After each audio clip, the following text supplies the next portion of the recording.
একসময় জেলে ও ব্যবসায়ীদের হাঁকডাকে এই মৎস্য অবতরণ ও পাইকারি মৎস্য বাজার কেন্দ্রটি সরগম থাকলেও এখন তা শুধুই স্মৃতি।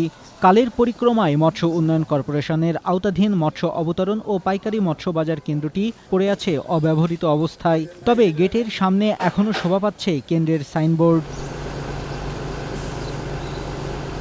শ্রমিক ও স্থানীয়রা জানান, প্রভাবশালীদের যোগসাজশে মৎস্য অবতরণ কেন্দ্রটি বন্ধ হওয়ার পর বেশিরভাগ জিনিসপত্র চুরি হয়ে যায়। লোক সমাগম কম থাকায় বসে মাদকের আড্ডা। এছাড়া সুযোগ বুঝে কেন্দ্রটির বেশ কিছু অংশ দখলও হয়েছে। এতে বিপাকে পড়েছেন তারা। আবার কেন্দ্রটি চালু হলে সরকারের কোটি টাকা রাজস্ব আদায় হবে। স্ট্রবেরি সুপার ডটেড ও ক্লাসিক ভ্যারিয়েন্ট সেন্সেশন জাগুক শিহরণ। যখনই এটা চালু হওয়ার পায়তারা শুরু হয়, কিছু আছে রাঘবল, এই রাঘবলের কারণে এই ঘাটটা চালু হইতে আসে না। সরকার যদি নজর দেয় যে কোনো মুহূর্তে এই ঘাটটা চালু হইতে পারে। এখানে কোটি কোটি টাকা সরকার রাজস্ব হারাইতে আছে। বরিশাল মৎস্য অবতরণ ও পাইকারি মৎস্য বাজার কেন্দ্রটির এখন এমনই বেহাল দশা। জায়গা সংকট সহ পর্যাপ্ত সুযোগ সুবিধার অভাবের কারণে কেন্দ্রটিতে আসতে চাইছেন না ব্যবসায়ীরা। তাই পোর্ট রোড মৎস্য অবতরণ কেন্দ্রে মাছের ব্যবসা চালিয়ে যাওয়ার কথা জানান মৎস্য ব্যবসায়ীরা। সরকার যেমন রাজস্ব আয় নষ্ট হচ্ছে, তেমন আমাদের সুযোগ সুবিধা থেকে আমরাও নষ্ট হচ্ছে।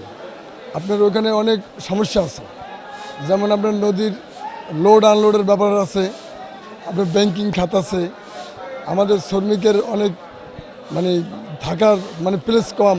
জায়গা বাড়াইতে হবে আড়তদারদের জন্য, তারপরে মাছ লুডিং আনলুডিংয়ের জন্য ভালো একটা সুব্যবস্থা থাকতে হবে, তাইলে হয়তো লোক যাইতে পারে।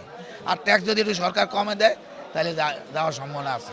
এদিকে সংশ্লিষ্ট সবাইকে সাথে নিয়ে দ্রুত অবতরণ কেন্দ্রটি চালু করার আশ্বাস দেন মৎস্য কেন্দ্রটির ব্যবস্থাপক lieutenant commander GM Masud Sikdar.